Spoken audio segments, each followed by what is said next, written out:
Cet été, j'éprouvais dans ma vie un grand sentiment d'étouffement, une sensation de trop-plein, de passer à côté d'un essentiel que je ne parvenais pas à identifier. Pour apporter de la clarté à mon esprit et du discernement, de la sérénité, j'ai complètement repensé mon environnement, qui était devenu aussi sclérosé que mon mental en fait. L'espace était saturé d'informations.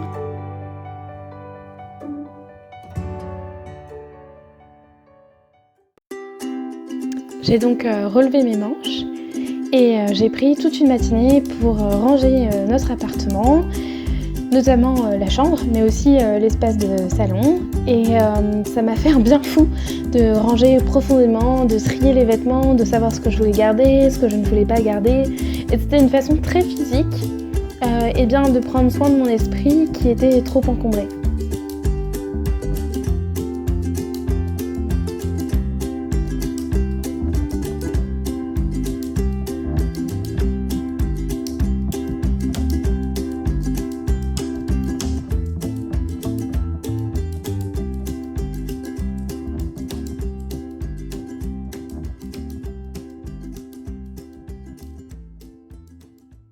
Et puis, l'esprit enfin un peu plus au calme, j'ai réfléchi à quel était en profondeur, mais vraiment, mon cap de vie, mon phare dans la tempête.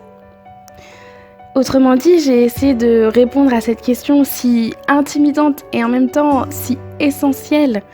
Qu'est-ce que je souhaite réellement faire du temps qui m'est donné ici-bas ? Et la réponse a été toute simple. Je veux mener une vie épanouie et heureuse. Je crois profondément à cette notion de cap de vie. Un cap, ce n'est pas une source de pression pour moi, ce n'est pas non plus une autorité qui nous enferme sur une voie et qui ensuite nous donne l'impression d'être prisonniers. Un cap, c'est ce qui motive nos choix, c'est ce qui nous éclaire lorsque la vie semble parfois trop compliquée. C'est ce qui nous donne envie d'aller de l'avant, plus concrètement de se lever le matin. Et surtout, c'est ce qui nous permet de savoir si on est aligné avec soi-même au fur et à mesure des actions et des choix que l'on fait. Et ce n'est pas une question de rêver grand ou de rêver petit. En fait, c'est une question d'avoir le courage d'assumer ce à quoi nous aspirons profondément.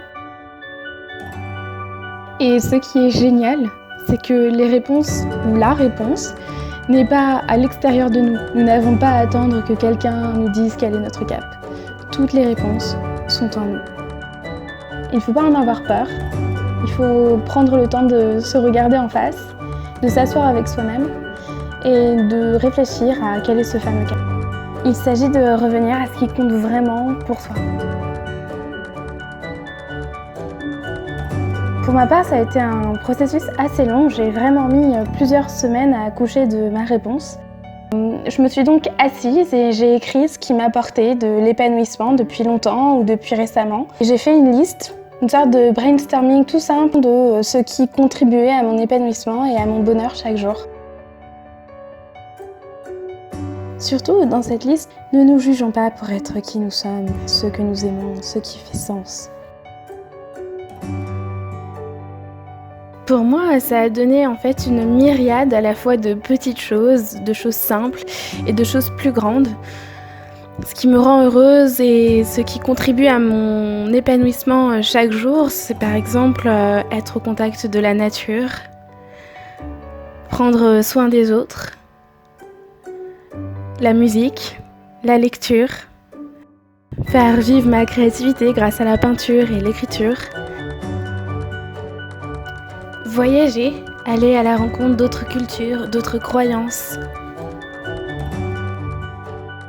Et puis, notre grand défi, je crois, c'est d'oser passer à l'action. C'est par exemple encore très difficile pour moi sur certains points, plus facile sur d'autres, mais de soulever cette force intérieure et de ne pas se laisser aller à ne pas accomplir ce qui finalement nous permet d'atteindre ce cap au jour le jour. Un exemple de passage à l'action pour moi, ça a été de demander à passer en temps partiel à mon travail pour avoir plus de temps justement pour d'autres projets plus créatifs et qui font davantage vivre le cœur.